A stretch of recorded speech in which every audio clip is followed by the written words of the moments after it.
Hi everyone, ఈరోజు మనం చింతాకు చట్నీ చేసుకుందామండి. ఇది ఒక హాఫ్ కేజీ పైనే ఉంటుంది. పెనం తీసుకొని తగినన్ని నువ్వులు, తగినన్ని ధనియాలు, ఇంకా అలానే తగినన్ని జీలకర్ర కూడా వేసుకున్నామండి. 1/2 టేబుల్ స్పూన్. ఇవి బాగా చిటపట అనేంత వరకు వేయించుకోవాలండి. వేయించుకున్నాక ప్లేట్లోకి సర్వ్ చేసుకోండి. చల్లారినాక మనం పొడి చేసుకుందాము. ఇంకా ఇవి వేగిపోయాయండి. ఇంకా ప్లేట్లోకి సర్వ్ చేసుకున్నాక అదే పెనంలో తగినన్ని శనగింజలు వేసుకుందాము. శనగింజలు వేస్తే చింతాకు చట్నీ అనేది చాలా బాగుంటుందండి. ఎక్కువ వేసుకోవద్దు, సరిపోయని వేసుకోండి, చాలా బాగుంటుంది.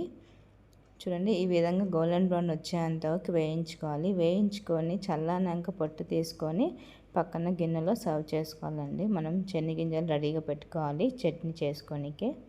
చూడండి, నేను చెప్పినట్టుగా చేసుకోండి. వేగిపోయాయి కదా.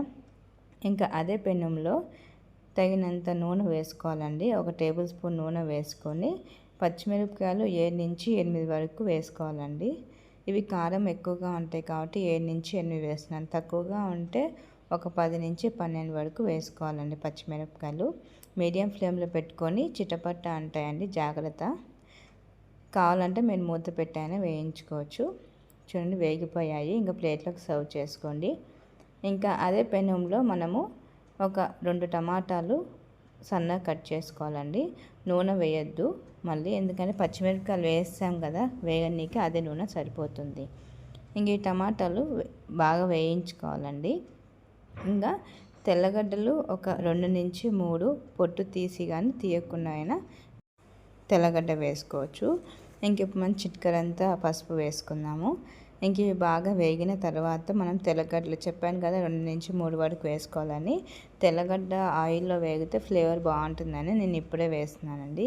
ఇవి బాగా ఒక 10 నిమిషాలు మీడియం ఫ్లేమ్లో పెట్టుకొని ఈ విధంగా వేయించుకోవాలండి. ప్లేట్లోకి సర్వ్ చేసుకోండి. అదే పెనంలో మనము ఒక చిటికెడంత నూనె వేసుకోవాలండి. ఎందుకంటే చింతాకు వేగనీకే నూనెలో వేగితే బాగుంటుంది. మనం నూనె లేకపోయినా వేయించుకోవచ్చు. ఒక 2 నుంచి 3 సెకండ్లోనే ఆకు అనేది బాగా వేగిపోతుందండి. ఇలా కలుపుతూ ఉండండి.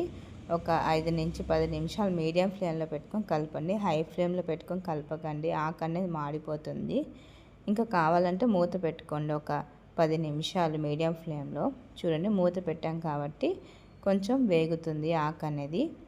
ఆకు అనేది కొంచెం పుల్లగా ఉంటుందండి, ఎందుకంటే చింతపండు కదా, చింతాకు ఆకు కాబట్టి కొంచెం పుల్లగానే ఉంటుంది. ఒక 10 నిమిషాల తర్వాత మూత తీసి చూడండి, చింతాకు అనేది ఆకు అనేది బాగా వేగిపోయింది. ఈ ఆకు కొంచెం పుల్లగా ఉంటుంది, కారం ఎక్కువ పడుతుంది, పులుపు కూడా ఎక్కువగానే ఉంటుందండి, ఉప్పు కూడా ఎక్కువ పడుతుంది. ఇంక వేగిపోయాయి. ఇంక ఇప్పుడు మనం మిక్సీ బౌల్లో తీసుకొని నువ్వులు, ధనియాలు, జీలకర్ర వేసుకుందామండి, చల్లారినవి. ఇంకా అలానే పచ్చిమిరపకాయలు వేసుకుందాం. అలానే శనగింజలు పొట్టు తీసుకొని వేసుకుందామండి. ఇంక ఇవన్నీ మనం గ్రైండ్ చేసుకుందాము. ఈ విధంగా గ్రైండ్ చేసుకున్న తర్వాత మనం టమాటా వేయించుకున్నాం కదా, ఆ టమాటా కూడా వేసుకుందాము. నేను చెప్పినట్టుగా చేశారంటే చాలా బాగుంటుందండి. ఖచ్చితంగా అన్నంలోకి, వేడి అన్నంలోకి తినాలి. ఇంకా టమాటా వేసుకున్నాక చింతాకు వేసుకోండి. అలానే ఇప్పుడు మనము చిటికెడంతా ఉప్పు వేసుకుందాం. చిటికెడంతా అంటే ఒక 1.5 టేబుల్ స్పూన్ ఉప్పు పడుతుంది. ఎందుకంటే పులుపు ఉంటుంది కాబట్టి కారం, ఉప్పు కొంచెం ఎక్కువే పడుతుందండి. ఇంకా మూత పెట్టేసి గ్రైండ్ చేసుకుందామండి.